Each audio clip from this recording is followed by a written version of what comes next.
Every month, billions of people look up at the moon. We admire its beauty, we photograph it and write poetry about it.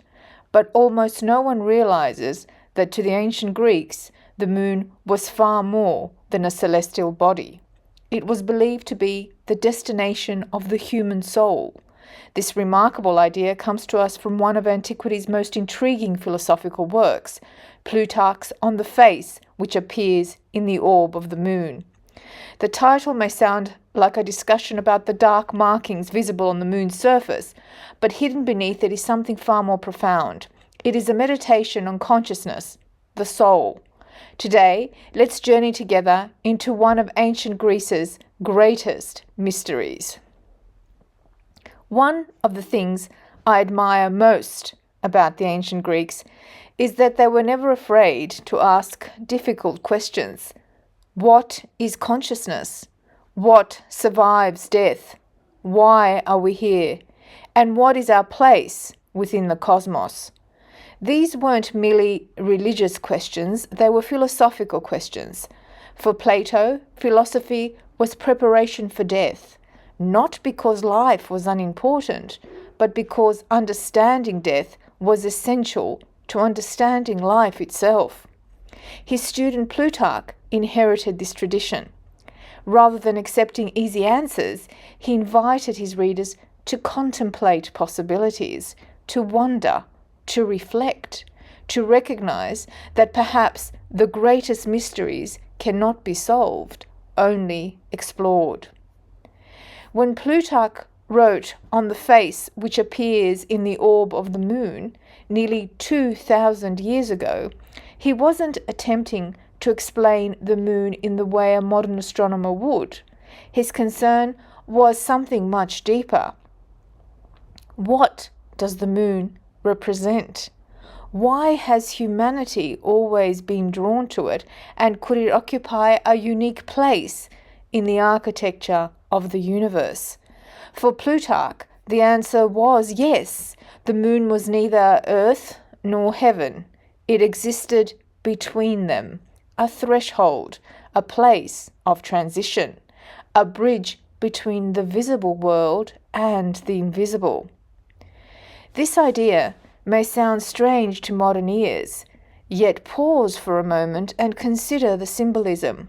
Every month, the moon disappears, then returns. It grows, declines, dies, and is reborn. No celestial body more perfectly embodies transformation. It is hardly surprising that cultures across the world associated it with the cycles of life, death, and renewal. But Plutarch took this symbolism further than almost anyone before him. He proposed that after death, the soul journeys first to the moon, not as its final destination, but as the beginning of another stage of existence. To understand why, we need to understand how the Greeks viewed the human being. They did not see us as merely physical creatures, nor did they imagine the soul as a simple ghost trapped inside the body. Human nature was layered. There was the body, the emotions, the passions, the rational mind, and beyond these, something still higher, what Plato described as the immortal soul. Death separated us from the body, but according to Plutarch, not everything earthly immediately falls away. Our fears, our desires, our attachments, the unfinished business of a lifetime, these remain for a time. The moon becomes a place of purification, a place where the soul is gently released from everything that no longer belongs to it. Only then can its highest aspect continue toward the realm of pure intelligence. This is extraordinary because it reveals the depth with which the ancient Greeks contemplated the human condition. They weren't asking, how long do we live? They were asking, what part of us is truly eternal? That is a question humanity has never stopped asking. As I read Plutarch, I can't help noticing echoes in our own time. People who have had near-death experiences often describe leaving the body, moving through stages, feeling lighter, encountering a reality that seems more vivid than ordinary life.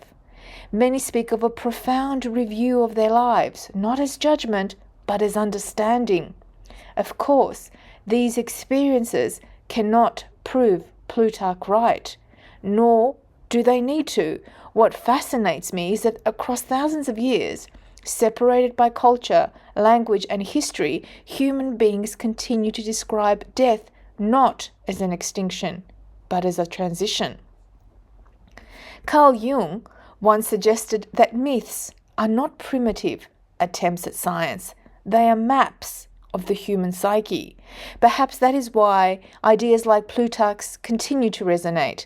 Whether we interpret the moon literally or symbolically, it represents something deeply human, a threshold, the place between who we have been and who we are becoming. Maybe every great myth points toward an inner truth as much as an outer one. The title of Plutarch's work has always intrigued me, The Face of the Moon. Perhaps the face isn't really on the moon at all. Perhaps it is our own. For thousands of years, humanity has gazed upwards, searching for answers, and in the silent light of the moon, we have seen ourselves, our hopes, our fears, our longing for immortality, our refusal to believe that consciousness is nothing more than a fortunate accident of chemistry. Perhaps the moon has always been less a destination and more a mirror. Modern science has given us extraordinary knowledge. It has shown us the moon's mountains, its craters, its ancient seas of basalt. It has even carried human beings to its surface, but science answers different questions. It tells us what the moon is. Plutarch asks what it means.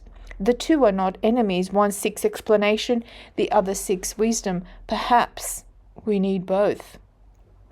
The ancient Greeks believed that philosophy begins with wonder, not certainty, wonder. When Plutarch's vision is literally true, whether it's true or not, whether it's symbolic or psychologically true, each of us must decide for ourselves. But perhaps that isn't the most important question. Perhaps the deeper question is this: what kind of life should we live if consciousness is part of something far greater than ourselves?